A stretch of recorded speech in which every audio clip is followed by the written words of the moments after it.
आज की कहानी है बीरबल और फारस का राजा।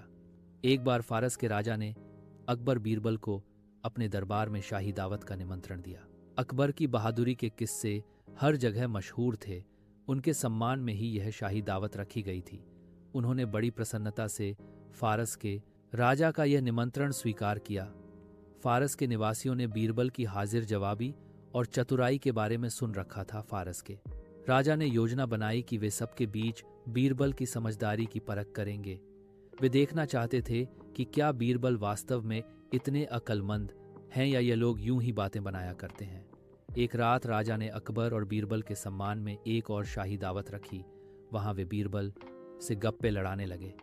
बातचीत के दौरान उन्होंने बीरबल से पूछा, आपको यहाँ किसी तरह की कोई परेशानी तो नहीं? आपको हमारा शहर कैसा लगा? बीरबल बोले, बहुत खूब। शहर की खूबसूरती के क्या कहने। आपकी मेहमानवाजी तो तारीफ के लायक है। आपने कितनी अच्छी दावत रखी है। ये सब आपके और जहांपना अकबर के लिए किया गया है। फारस के राजा ने कहा, जी आपकी मेहरबानी, मैं तो सोच भी नहीं सकता था कि आप इतनी बड़ी दावत देंगे। यहाँ कितने सारे मेहमान बुलाए गए हैं। बीरबल बोले, फारस के राजा ने कहा, मेरे दोस्त, यहाँ मामला थोड़ा अलग है। इसी मामले की तह में आपके लिए एक पहेली छुपी गए। देखें कि आप इसे सुलझा पाते हैं या नहीं। क्यों नहीं महाराज, मुझे तो पहेलियां हल करना बहुत पसंद है। आपकी पहेली हल करने में मुझे बहुत आनंद आएगा। मुझे आपकी चुनौती मंजूर है। बीरबल बोले, राजा ने अपनी पहेली बताते हुए, मैं आपको बताना चाहता हूं कि यह सब तो मेरे यहाँ काम करने वाले लोग हैं। इन सभी में केवल एक ही आदमी को मेहमान के तौर पर बुलाया गया है। आपको इस मेहमान को पहचानना है। यह सुनते ही बीरबल दरबार में यहां वहां सबको देखने लगे। फिर बोले, मैं आसानी से बता सकता हूं, पर आपको एक काम करना होगा। इससे पहले कि मैं आपको बताऊं कि वह मेहमान कौन है, आपको सबके सामने एक चुटकुला सुनाना होगा। राजा ने झड़ से हामी भर दी।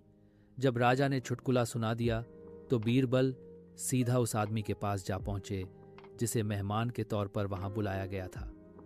यह देखकर राजा की सीमा ना रही। बादशाह अकबर को भी यह जानकर खुशी हुई कि बीरबल का अंदाजा सही निकला। फारस के राजा ने बीरबल से पूछा कि उन्होंने इतना सही अंदाजा कैसे लगाया। बीरबल बोले, महाराज, जब मालिक कुछ कहता है तो उसके लिए काम करने वालों को उसकी हर बात माननी होती है। जो ही आपने छुटक सुनाया तो सभी हंसने लगे, पर एक आदमी नहीं हंस रहा था क्योंकि वह आपका मेहमान था और यह जरूरी नहीं था कि वह आपके चुटकुले पर हंसे। उसके चेहरे पर ऊब दिखाई दे रही थी। इस तरह मैंने आपके मेहमान को पहचान लिया। फारस के राजा ने भी मान लिया कि बीरबल की समझदारी का कोई मुकाबला ना था। उन्होंने बीरबल को बहुत सारे इनामों के साथ विदा किया। कहानी का अगला भाग जानने के लिए चैनल को सब्सक्राइब करके कमेंट में नेक्स्ट पार्ट जरूर लिखें।